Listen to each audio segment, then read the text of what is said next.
আযকুরুল্লাহ যিকরান কাসীরা। আওয়াজ দিয়ে সুবহানাল্লাহ পড়েন।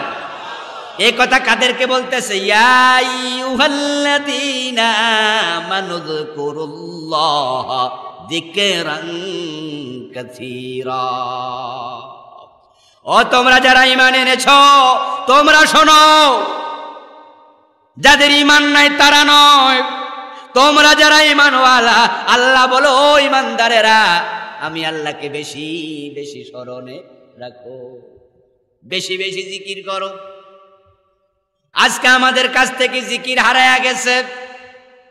আমাদের দেশের মানুষ দুই ভাগে ভাগ হয়েছে, যেটা আমি নিজের চোখে দেখতেছি। সেটা হলো একদল হলো জিকিরওয়ালা, আর একদল হলো জেহাদওয়ালা।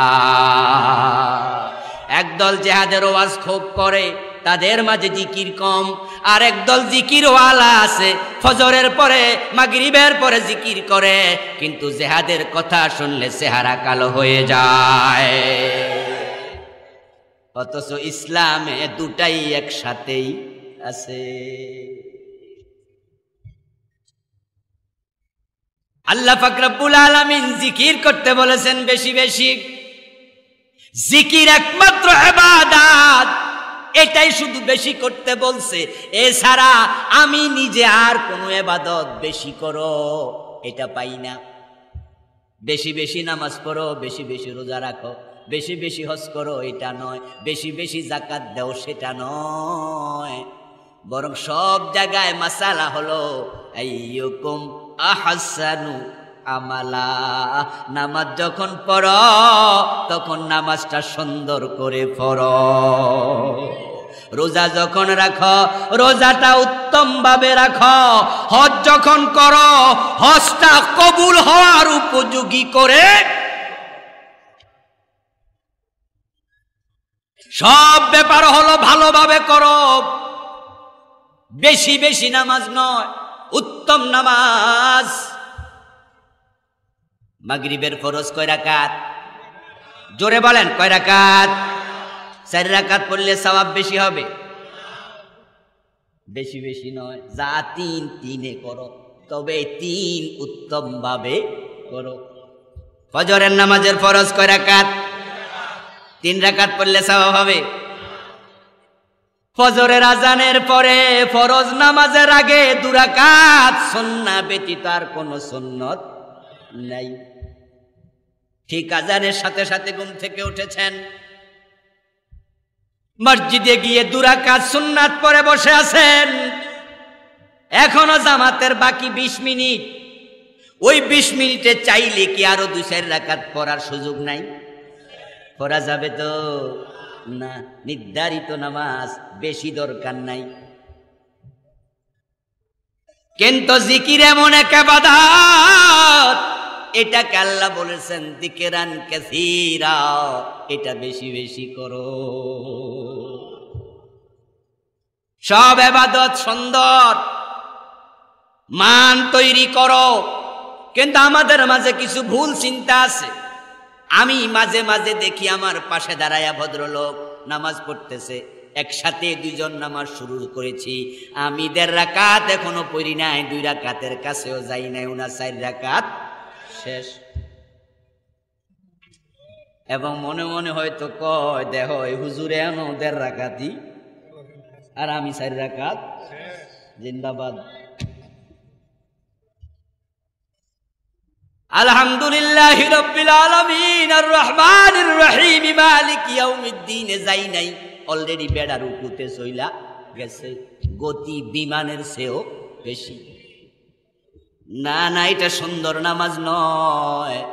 বিশ্বনবী নামাজে দাঁড়াতেন, তারে মাত কদমাহু, পানি এসে 2 পা ফুলে যেত। রাসূলুল্লাহ সাল্লাল্লাহু আলাইহি ওয়াসাল্লাম সিজদায় যেতেন।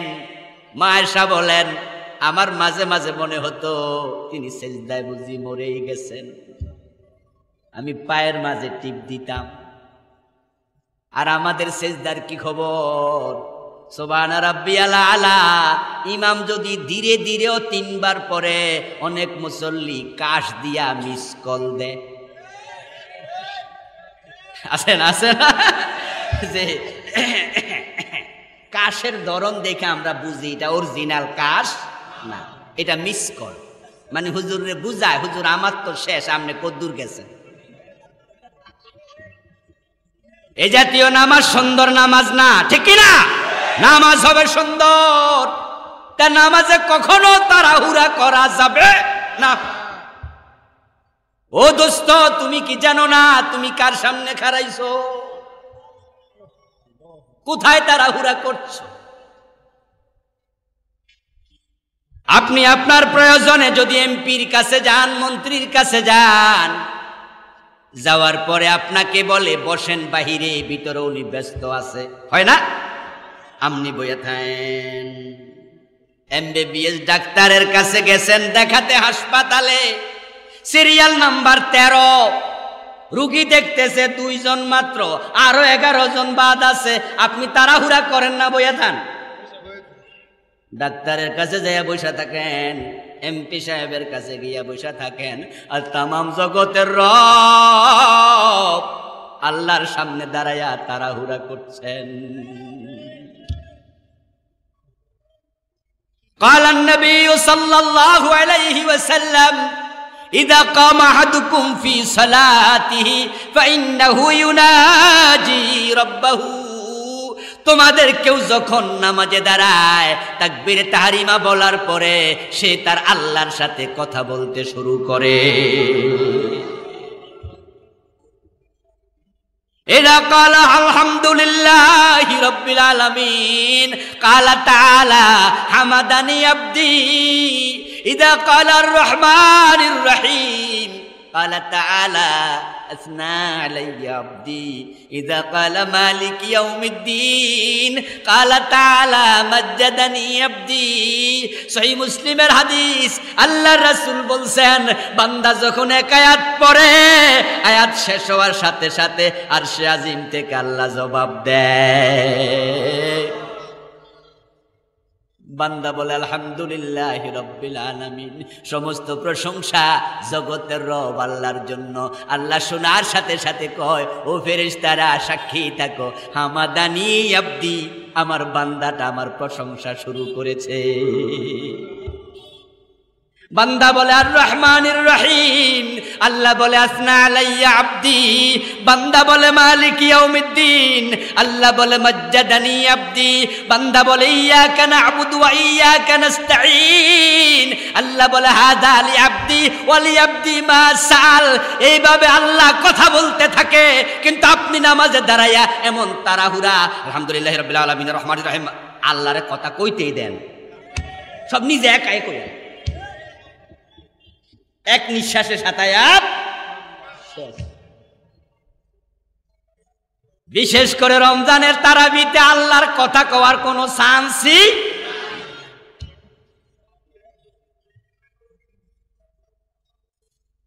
এটা কি আমরা সুবহানাল্লাহ কমু না নাউজুবিল্লাহ কমু? নাউজুবিল্লাহ কওয়া উচিত।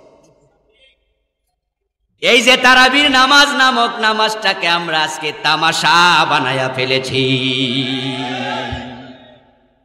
অথচ আকিমিস সালাতা লিযিকরি, যে জিকিরের কথা আমি আপনাদের এখন বলতেছি, ওই জিকিরের মাঝে শ্রেষ্ঠ একটা জিকিরের নাম হলো নামাজ।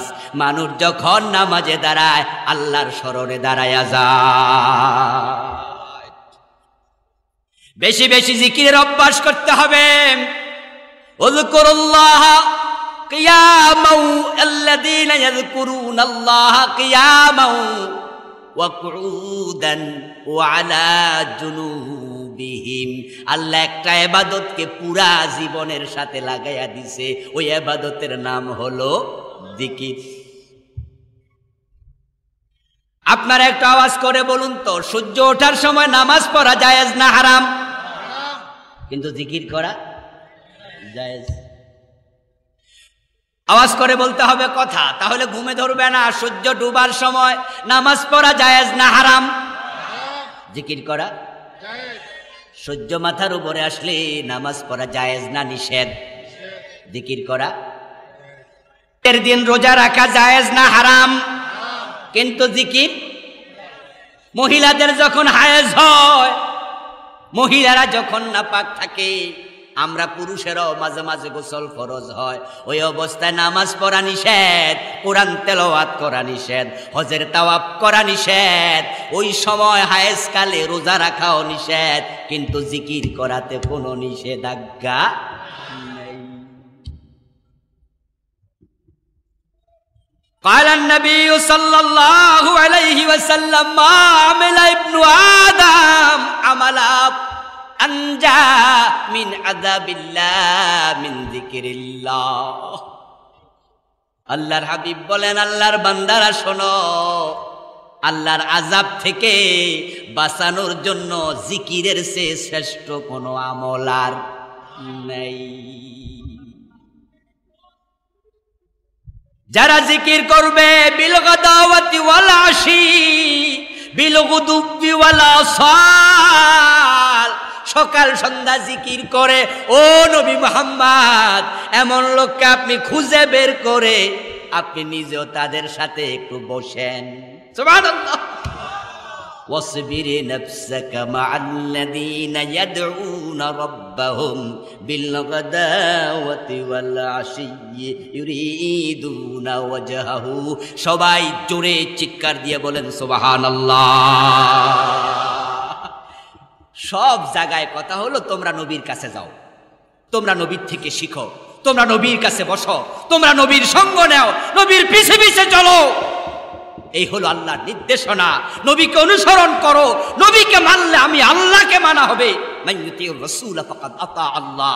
কিন্তু জিকিরের ব্যাপার আল্লাহ কয়, ও নবী, যারা সকাল সন্ধ্যা আল্লাহরে ডাকে, জিকির করে, ওদেরকে খুঁজে আপনি তাদের সাথে বসেন।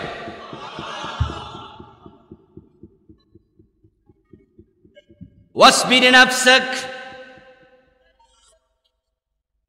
مع الذين يدعون ربهم بالغداوة والعشي يريدون وجهه।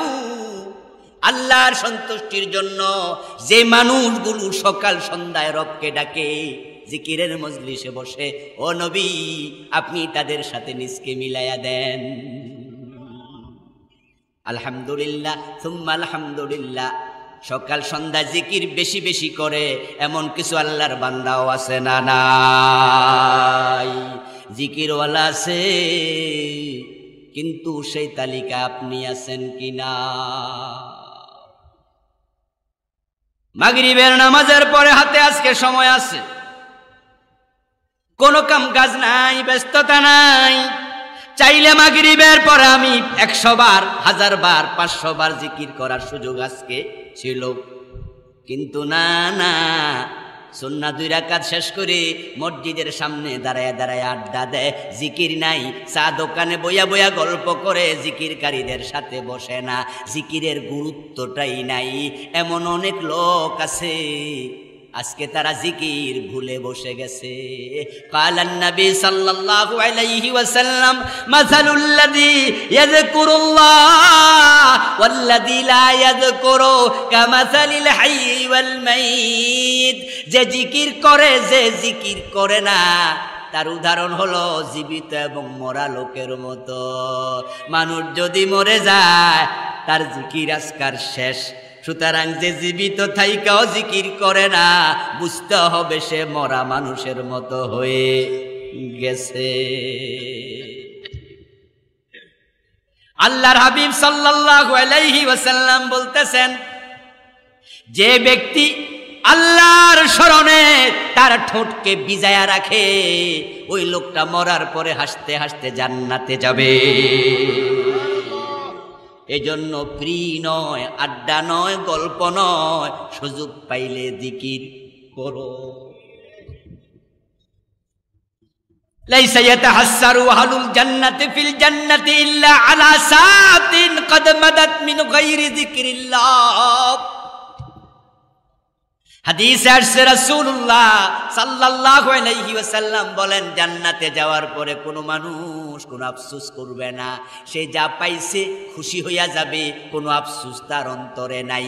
তবে একটা আফসোস থাকবে, হায়রে আরেকবার বেশি জিকির করলাম না কেন।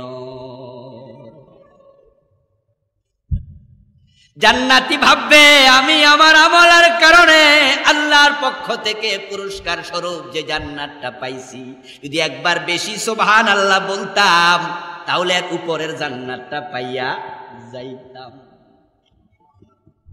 সুবহানাল্লাহি ওয়ালহামদুলিল্লাহি তামলাউল মিজান ওয়া তামলাউ মা বাইনাস সামাই ওয়াল আরদি। একবার সুবহানাল্লাহ ওয়ালহামদুলিল্লাহ পড়লে আকাশ এবং জমিনের মাঝখানে যে ফাঁকা জায়গা আছে ওই পরিমাণ সওয়াব আল্লাহ লিখে দেয়। এই জন্য আল্লাহ নবী সাহাবাদের চরিত্র ছিল তারা আল্লাহর স্মরণে ব্যস্ত থাকতেন, আবার তারা দিনের বেলায় তলোয়ার হাতে নিয়ে যুদ্ধের মাঠে চলে যেতেন। এখন আমাদের দেশে যারা জিকির আজকার বেশি করে পীর সাহেবের মুরিদেরা, উনারা জিকির নিয়ে চলে গেছে, জিকিরটা উনাদের অধীনে খুব পাওয়া যায়, কিন্তু আবার জেহাদের ময়দানে তাদেরকে পাওয়া যায় না, সেখানে তাদের উপস্থিতি খুব কম। আবার আমরা জেহাদ জেহাদ জেহাদ চাই যারা আছি, তাদেরকে আবার সকাল সন্ধ্যায় মসজিদে জিকিরের মুসল্লায় পাওয়া যায় না, সেখানে তাদের উপস্থিতিও খুব কম। আমরা প্রান্তিক হয়ে গেছি।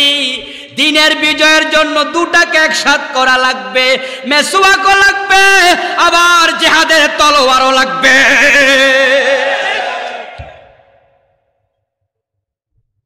দুটা একসাথে চলবে, একসাথে ফেরালাল। সাহাবায়ে কেরামের মাথার মাঝে পাগড়ি ছিল, মুখে আল্লাহর জিকির ছিল, হাতে আবার তলোয়ারও ছিল। এমন কোন সাহাবীর নাম খুঁজে পাওয়া যায় না যিনি যুদ্ধের মাঠে যান নাই। একজন সাহাবীর নামও পাবেন না। বরং তাবুকের যুদ্ধের দিন 3 জন সাহাবী যুদ্ধে যায় নাই, আল্লাহ তাআলা তাদের ঈমান মুলতবি করে দিয়েছিলেন। 1 মাসের বেশি সময় তাদের সাথে রাসূল কথা বলেন নাই, সালাম দিলে জবাব। হযরত কাব বিন মালিক, মুরারা বিন রবিব, হিলাল ইবনে উমাইয়া রাদিয়াল্লাহু তাআলা আনহু 3 জন সাহাবী। হযরত হিলাল বদরের যুদ্ধে অংশগ্রহণ করেছিলেন, তিনি বদরি। এত বড় সাহাবী যিনি বদরি সাহাবীদের 313 জনের একজন, তাবুকের যুদ্ধে যায় নাই। ওই হিলাল ইবনে উমাইয়ার ঈমানটাও মুলতবি হয়ে গেছে। আল্লাহ রাসূল ডাকলেন তাদের স্ত্রীদেরকে, মেসেজ পাঠালেন, আল্লাহ মানা করছে তাদের সাথে আর এক বিছানায় ঘুমানো যাবে না,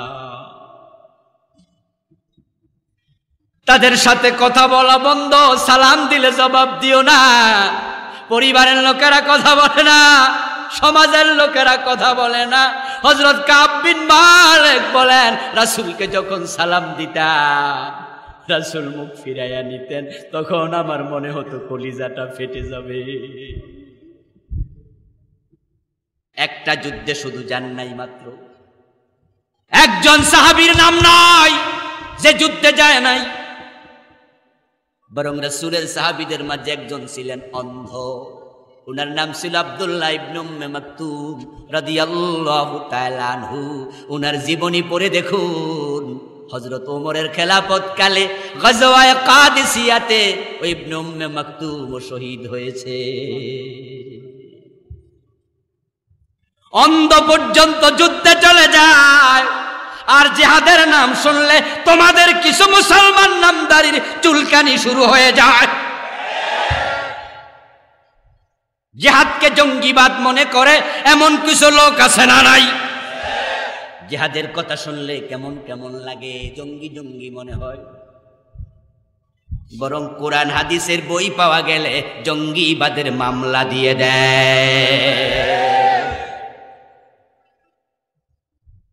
হযরত ওমর খলিফাতুল মুসলিমিন ওই অন্ধ সাহাবী আব্দুল্লাহ ইবনে উম্মে মাকতুম ওমরের দরবারে হাজির।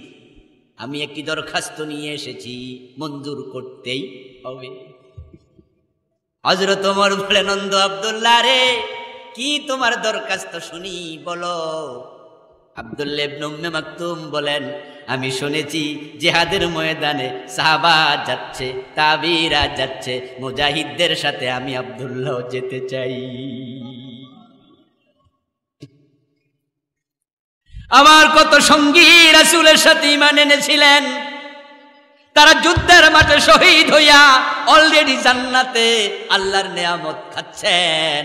আমি অন্ধ, আমার সৌভাগ্য হয় নাই, আমারে কেউ যুদ্ধে নেয় না। আমার সঙ্গীরা যুদ্ধের মাঠ থেকে আমল নামা সওয়াব ভর্তি করে গাজী হইয়া ঘরে ফিরে আসে। আমি অন্ধ, আমারে কেউ নেয় না, সেই সৌভাগ্য আমার হয় নাই। আজকে আমি এসেছি কোমরে গামছা বাইদা, আমাকে নিতেই হবে। হযরত ওমর বলেন, আব্দুল্লাহ যুদ্ধে যায়া করবা কি?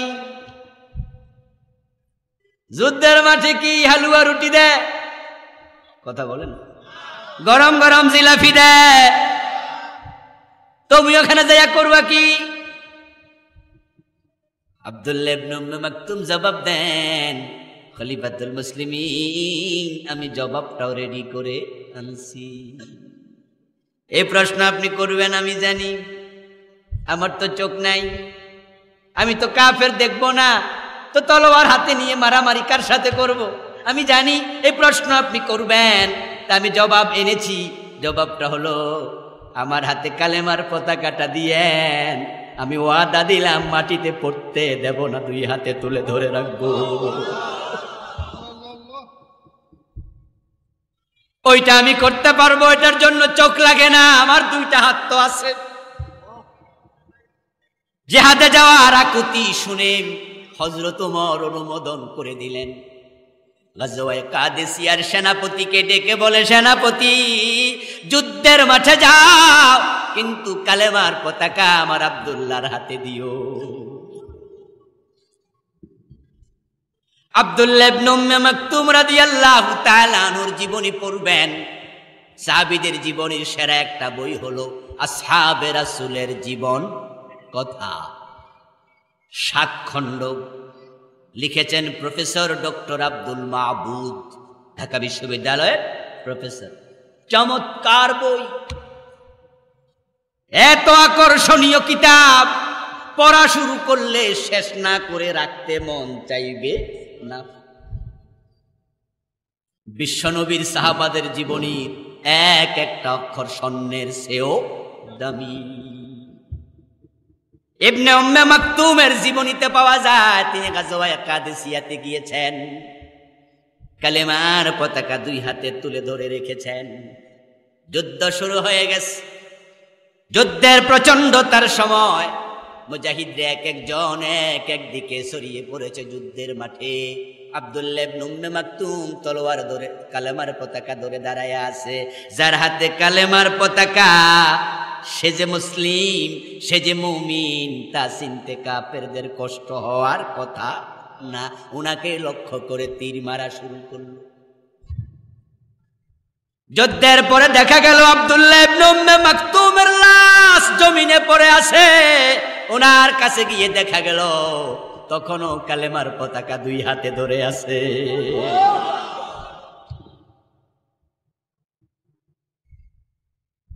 আমাদের যদি পিঠের মাঝে মশা বসে, মশা কামড় দেয়, তখন আমরা হাত দিয়া থাপ্পড় দেই, দেই না? এখানে বসে থাপ্পড় দেই, মশাটা সরাইয়া দেই, কারণ মশার কামড় একটু ব্যথা আছে। থাপ্পড় দিয়া সরাইয়া একটু মেসেজ করলে ব্যথাটা একটু উপশম হয়। আব্দুল্লাহ ইবনে উম্মে মাকতুমের গায়ে তীর পড়েছে, তীর পড়েছে। তিনি হাত দিয়া তীর খোলার চেষ্টাটাও করেন নাই, কালেমার পতাকা পড়ে যেতে পারে। আমার বন্ধু গায়ে তীর পড়েছে, তীর খোলে নাই, কালেমার পতাকা পড়ে যায় কি? রাসূলের ফুফি হযরত সাফিয়া বিনতে আব্দুল মুত্তালিব রাদিয়াল্লাহু তাআলা আনহা উনি যুদ্ধের মাঠে গিয়েছেন, খায়বারের যুদ্ধে তিনি এক ইহুদিকে হত্যাও করেছেন। রাসূলের মেয়ে ফাতেমা যুদ্ধের মাঠে গেছে, হযরত আয়েশা আমাদের মা রাসূলের স্ত্রী যুদ্ধের মাঠে গেছে। রাসূল নিজে 27টি যুদ্ধে সেনাপতি হয়েছেন। কোরআনে জিহাদের প্রসঙ্গে প্রত্যক্ষ পরোক্ষ আয়াতের সংখ্যা 500-র মতো আছে। অনেক বড় বড় সূরা জিহাদের নামে। ওই জিহাদের কথা শুনলে যাদের ভালো লাগে না, আল্লাহর কসম করে বলি তোমাদের ঈমান নাই।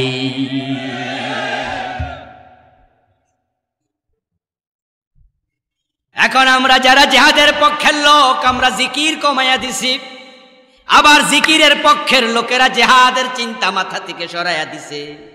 জিহাদ মানে বাংলা বাইয়ের মতো মানুষ মেরে গাছে ঝুলানো নয়। জিহাদ মানে শায়েখ আব্দুর রহমানের মতো 500 জায়গায় বোম ফুটানো নয়। জিহাদ মানে নিরীহ মানুষ হত্যা করা নয়। এটা সন্ত্রাস, এটা জঙ্গিবাদ, এর সাথে ইসলামের সম্পর্ক নাই।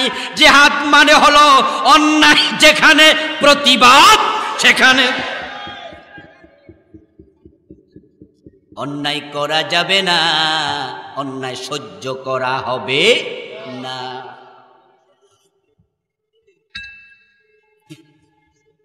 এখন আমাদেরকে জিহাদ এবং জিকির দুটো একসাথ করা দরকার আছে না নাই?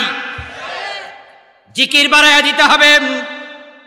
আল্লাহ তাআলা কোরআন মাজিদে কি বলছেন শুনুন, ওয়াযাকিরিনাল্লাহা কাসীরান ওয়াযাকিরাত আ'আদ্দাল্লাহু লাহুম মাগফিরাতান ওয়া আজরান আযীমা। একটু সুবহানাল্লাহ পড়েন। আল্লাহর ঘোষণা কত সুন্দর। যারা বেশি বেশি জিকির করবে, পুরুষ অথবা নারী, পুরুষ হোক আর নারী হোক, যারা বেশি বেশি জিকির করে, আ'আদ্দাল্লাহু লাহুম মাগফিরা, আল্লাহ তাদের জন্য ক্ষমা রেডি করে রাখছে। কে বলতেছেন? জোরে বলেন, কে বলতেছে? আরে কোরআনের আয়াত। আল্লাহ কোরআনে কয় আমি ক্ষমা রেডি করে রাখছি। শুধু ক্ষমা নয়, ওয়া আজরান আযীমা, আমি তাদের জন্য বড় পুরস্কার রেডি করে রেখে দিয়েছি। আমার বন্ধু আপনারা, আমরা এখানে যারা আছি, আমাদের সাথে শয়তান আছে না নাই? জোরে বলেন, আছে না নাই? নবীদের সাথেও শয়তান ছিল কিনা? হ্যাঁ হ্যাঁ, ছিল ছিল। আমরা অনেকে আবার মনে করি কিনা মনে তারার কাছে ছিল না, ছিল।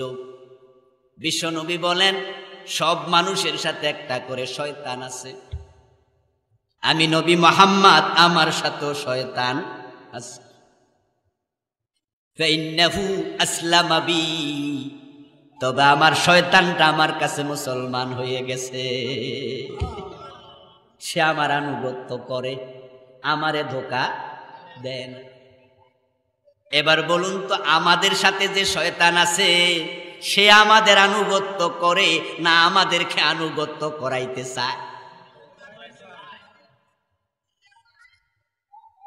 আবার ভাইয়ারা, আমাদের সাথে যে শয়তান আছে, ওই শয়তানটা থাকে কই, কোন জায়গা জানা দরকার আছে কিনা? ক্বালান নবী সাল্লাল্লাহু আলাইহি ওয়াসাল্লাম, আশ-শাইতানু দাসিমুন আলা কলবি বনি আদম, ইযা যাকারাল্লাহ খানাসা ওয়া ইযা গাফালা ওয়াসওয়াসা। বনি আদমের সাথে যে শয়তানটা আছে, বনি আদমের সাথে যে শয়তান আছে, ওই শয়তানটা আদম সন্তানের কলবের পাশে গিয়ে বসে থাকে। মাথায় বসে না, হাতে বসে না, পায়ে বসে না, মাজায় বসে না, পিঠে বসে না, পেটে বসে না, কলবের পাশে কেন বসে? কারণ মানুষের ঈমান থাকে কলবে, তার টার্গেট ঈমান চুরি করা।